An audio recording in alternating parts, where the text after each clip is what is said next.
wonder your thoughts on the job market after what we heard today from the Fed chair, who had said weeks ago that the job market was in balance. There is a thought, however, that the Fed is late. The job market is weakening more quickly than some anticipated. He made clear to Bloomberg today that he would be sensitive moving forward. But is the Fed too late?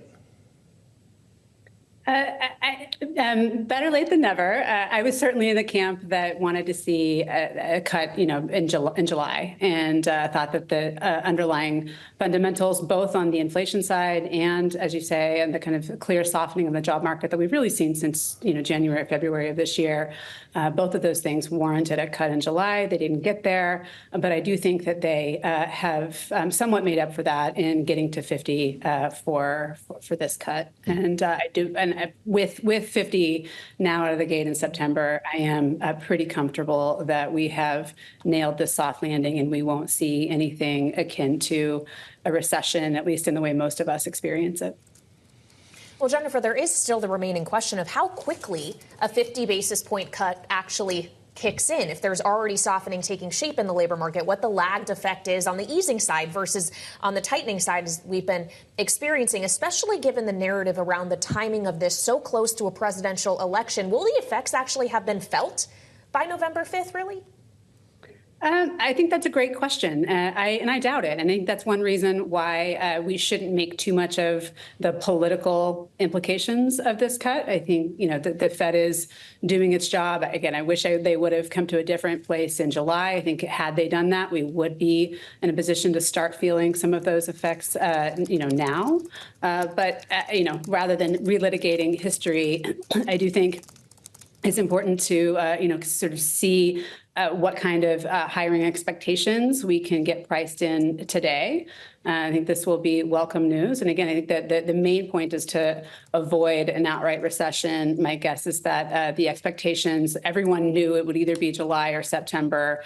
And I think that has put a floor a little bit under the labor market. Mm-hmm. And not for nothing, I think a lot of the public investments and the overall strength of Joe Biden and Kamala Harris's economy and their economic agenda have done the lion's share of the work and deserve the bulk of the credit for helping us land this soft landing that we seem to have found our way to. Well, yeah, you say we nailed the soft landing. Jay Powell was asked today, Jennifer, about whether he can declare victory or when he might over inflation. And he said, as part of his answer, we need to be not only at 2%, but we need to be at 2% for some time. How long is some time? Yeah, well, we've been at 2% for some time. If you take out housing, we've been, right around the Fed's 2% inflation target for about a year. For the last year, we haven't had an inflation problem. We've had a housing problem, and we continue to have a housing problem. I think that's why it's really important that you see Kamala Harris zero in on exactly that out of the gate and laying out her economic agenda. But we need to do more. And in particular, I think we need to understand that housing is but one of actually several inflationary factors that are really coming from the supply side. So I think Houthi rebels droning maritime choke points. I think more climate change induced crop failures, more higher risks of pandemics. All of these things I think are inflationary, and they're not going anywhere anytime soon. And I'm not at all sure that interest rates are the best tool to tackle them. I think we need to get much more foot forward looking at creative uses of buffer stocks for some of those known inflationary culprits. Need to get much more foot forward in a set of supply chain resilience moves that can insulate us from similar pandemics or a whole lot of the brittleness in supply chains writ large, because these are really going to be the drivers of inflation as I see it across in the medium to longer term, the next decade or so. In addition to housing, we need to build more. Kamala Harris is zeroed in on that. And I think the Fed helped us tremendously today by beginning to lower interest rates, probably the single largest headwind to building more housing. Well, Jennifer, on one of the points you made about Houthi rebels in the Middle East, and that raises questions not just necessarily about the medium to long term over the next 10 years, as you suggested, but perhaps the even more immediate term, as we're watching what's happening in Lebanon with the explosion of Hezbollah devices, walkie-talkies and pagers in the last few days, questions around escalation in the Middle East. How big of a potential inflation risk could that be if we see conflict erupting in a more material fashion than just between Israel and Hamas? I think it's real. I think the largest conduit for that kind of inflation would be fossil energy prices, oil and gas prices. And that is why, I have been out early and often arguing vociferously for the Fed to actually work with the fiscal policy that they have been calling on to move for most of my professional lifetime. You've seen the Fed say some version of, we've exhausted all of the kind of creative arts and bullets in our chamber. We now need fiscal policy to move. Well, guess what?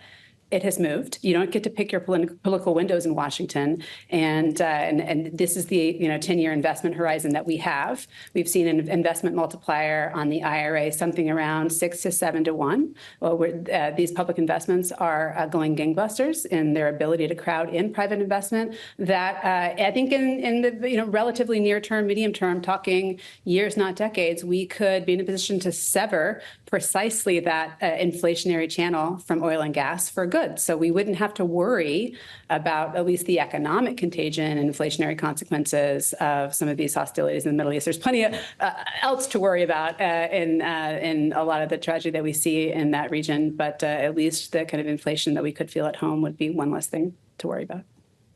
Sounds like a good time to refill the strategic petroleum reserve, doesn't it, Jennifer? Yeah, and I think that is, it's among the catechisms that I think you've seen Joe Biden kind of break with in terms of market orthodoxies or Washington telling you how things are done. I remember writing a paper at a certain unnamed think tank for literally years because I was arguing now that the U.S. was a net exporter of oil and gas to begin to use the SPR to control for price in just the way that you've seen Joe Biden do, and it was just not done. And essentially had to edit that part out of this paper. It wasn't done until it was. This makes clear sense because of the broad-based vulnerability the U.S. middle class still has to oil and gas prices, and it's just the volatility, the kind of price chop of oil, and it's is not helpful for the U.S. economy. So the use of the SPR to shave that down to create a predictable glide path that I think is really important for this transition to cleaner energy is the kind of fresh thinking that I think we have really benefited from. And I think the state of this very strong state of the economy right now is a testament to that. It's not fashionable to talk about, but when you really pan back, now that I think the Fed has signaled their clear watchfulness over the labor market, I think it allows us to kind of step back and just see how strong across the board, from growth to record highs in equities to record corporate profits to record real wage gains in the middle class.